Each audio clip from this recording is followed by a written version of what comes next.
Welcome back to Catholic Lunch Break, the weekly program where we talk about all things Catholic in the greater Houston area. My name is Wyatt Goolsby. I'm the executive director of this radio station, KSHJ. Tickets are now on sale for a special pro-life concert event with a keynote address from pro-life advocate Abby Johnson. It's called Requiem for the Unborn, and it's hosted by a nonprofit called the C Major Project. Joining us here on the program to talk all about it is Chris Baer. He is the founder and executive director of the C Major Project. Chris, welcome back to the KSHJ studio. Thanks for being here. Well, thanks for having me again. Tell me a little bit about, before we get into this particular concert, the C Major Project. When did you establish it? I guess you and your wife, Mary, had worked on this. That's when correct. did you guys kind of create it? Well, this was sort of our Genesis project. It started back in 2022 when I had been sitting on this music, Requiem for the Unborn, for probably 2 decades, composing it along the way, off and on, and didn't really have any idea where it was going to go. And then 2022 comes along, and we're approaching what would have been the 50th anniversary of Roe versus Wade. And I said, well, that's the purpose of this music that I've been writing, this Requiem, is for the unborn. So I got it finished and polished up, and we were able to premiere the Requiem for the Unborn in concert in January of 2023, what would have been the 50th anniversary of Roe, to coincide with that. And that's sort of when we launched this C Major project along with that, so that we could do things like this to help other nonprofit organizations, pro-life organizations, schools, churches, through music and commissioning new works of music to be used in liturgy or concert or whatever is the need. That's so interesting that you were composing this Requiem for the Unborn, but you weren't quite sure how it was going to get out there. That's right. I was just making sketches and notes because I've in my whole career I've wanted to write a Requiem Mass, for a concert setting, like the Fauré Requiem or the Mozart Requiem. Everyone has heard of those typically. And I had all these sketches and these notes, but never anything to do with it until we were, watching the news and realized we were coming up on that anniversary. So that kind of moved you to say, okay, need to really get going on this music. Yeah. So like I said, you've been doing it then since 2023.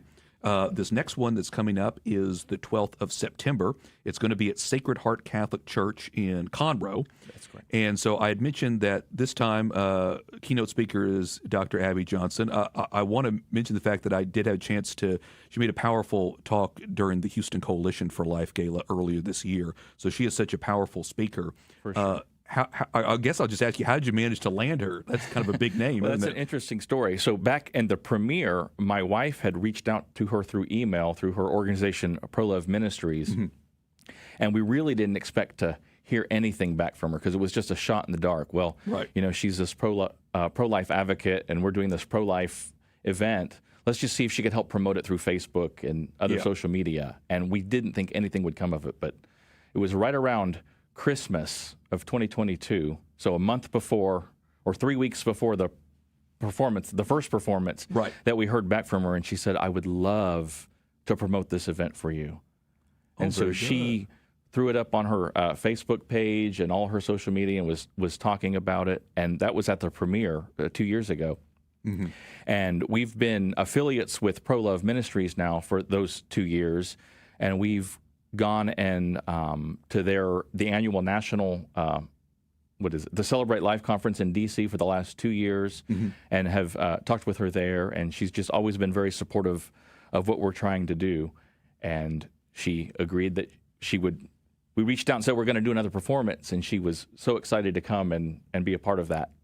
Chris, what makes this Requiem for the Unborn as a concert setting different or more special than maybe other pro-life initiatives? Obviously, like I said, we have the Houston Coalition for Life. We have other active things that people can participate in.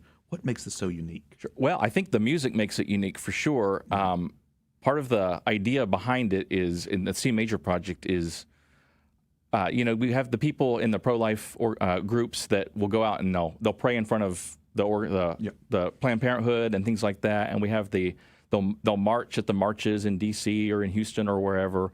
And I thought, well, what else can we do? And so we looked at what forms the culture, music, arts, language, forms our culture. And so I thought, well, we can start to maybe change the culture through the arts. And so the music is sort of to sort of do that is bring the pro-life message to the arts and get people to think about like that, because I think the pro-choice side, they want to take away the idea of life. They don't want us to call it a baby, right? In the womb, right? Right. Unborn baby, yeah. Yeah, they don't want us to use that terminology. So if we're using a Requiem for the Unborn and we're now praying for and honoring the babies that have died, that's bringing that into the culture and the way we think about things like that. Yeah. It's also, I guess, just a good opportunity for people to kind of meditate on the issues of life issues, which, again, in our busy day and age, we don't have time to really just sit and think and pray and listen to something like powerful music to really realize how important this issue is. Right. So I mentioned, again, this is the C Major Chorale and the Woodlands Symphony Chamber Orchestra. So it looks like you guys have got a good foundation, a lot of support from different groups, though. We do, yeah. I reached out to the director of the Woodlands Symphony Orchestra. I really didn't even know the Woodlands had an orchestra until I was doing some research, and I was really excited to see that. He got right back to me real quick and said, yes, we'd love to participate with this. So oh, wow. we've worked with them a little bit, and we'll be joining forces with them. Together, we only have one rehearsal, though. So we've been rehearsing with the choir, and our choir is made up of about 40 singers from different parishes across the Archdiocese. We even have one singer who's joined our choir who's flying in from Florida to sing with us. Okay, very good. But all the other singers come from the area parishes here in the Archdiocese. We have a youth choir coming from St. Bartholomew in Katy, who's going to sing two movements of the piece. It's written kind of, I figured, this is for Requiem for the Unborn for children. I should have some children's voices somewhere in the program. So we've got a good youth choir coming from St. Bart's. Yeah. So I know this is still relatively new, the Requiem for the Unborn, because you guys, again, kind of debuted it in 2023. Is there a thought in the back of your mind, or you and Mary have talked about this, to think, man, it'd be great if somebody else picked it up from Florida and tried to do something similar? That would be wonderful. We would love to see it get out there and have other churches or dioceses or whomever pick it up and perform it all over the country. Excellent. Well, luckily you put a lot of material on the website. Give me that website here, Chris, for people who want to learn more and to figure out the whole ticket situation. Sure. It's www.requiemfortheunborn.org. Okay, so it's all spelled out, requiemfortheunborn.org. Correct. Also, if people are just trying to remember it, they can also just look up Google the C Major Project. They can. It should come right up. Yeah, the C Major Project. So that's a good way to remember it as well. So as I mentioned, that's going to be on Friday evening, September 12th. I was checking the website. Looks like tickets are available now. They are. I think it was a discount, though. Also, yeah, so we're running an August special for 20% off. The ticket prices are $25. If you buy them during the month of August, it'll be $20. And I just want to remind people with these tickets, it does benefit, again, nonprofit Pro-Love Ministries. Yes, that's Abby's organization. Any of the net proceeds will go directly to her organization. Okay, very good. Excellent. Well, that's great. Before I run too much out of time, Chris, I did want to ask you and give a shout out to your new job, your new position, because you're now at the Shrine of the True Cross, which is in Dickinson, Texas. Yes. Tell me, when did you join that? What's your new position now? Well, I just started there recently, this summer in July. Okay. And I'm the director of music.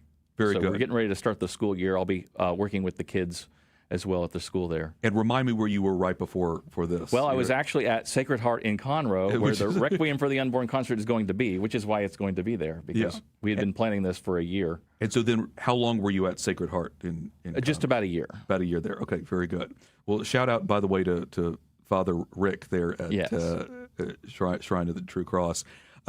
Chris, what is it about music, that sacred music in particular, that's appealing to you and what you think appeals to a lot of people? Well, I think the sacred music just draws us into the liturgy itself. If we're talking specifically about sacred music, it gives us the opportunity to meditate on the words that are being sung or even spoken at the time. Even the instrumental music with the organ, it can draw us in closer in prayer, in our silent prayer in our hearts, or the communal prayer of the liturgy that we're all singing the same thing, not just in our parish right there at Mass, but across the entire Catholic world. the liturgy is made up of certain words, certain texts that we all pray the same every Mass we attend, wherever you are in the world, whatever language you're praying in, you're doing the Mass in. Yeah. So, one last thing then. Tell me then about how, I guess then for you then, to being able to draw in that music, it's must have had, again, a profound impact on you. Is that how you slowly got to being pro-life in creating this Requiem for the Unborn and kind of moving towards saying, I specifically want to have this pro-life message? Yeah. I want to work to change the mindset and the culture through the arts, I think, to help spread the message of life. Very good. Okay, so again, just to recap, requiemfortheunborn.org is the website. Tickets are on sale now. Again, that's going to be Friday, September 12th in the evening, Sacred Heart Catholic Church in Conroe. Again, you can also look up C Major Project, the C Major Project, and learn more about the initiatives there that Chris and his wife Mary have been working on. So again, Requiem for the Unborn, Chris Baer, founder and executive director of the C Major Project. Thanks for being with us. Yeah, thanks for having me. And we want to thank all of you for joining us here on Catholic Lunch Break on KSHJ. We thank you for your support of the Guadalupe Radio Network and for our ministry as well.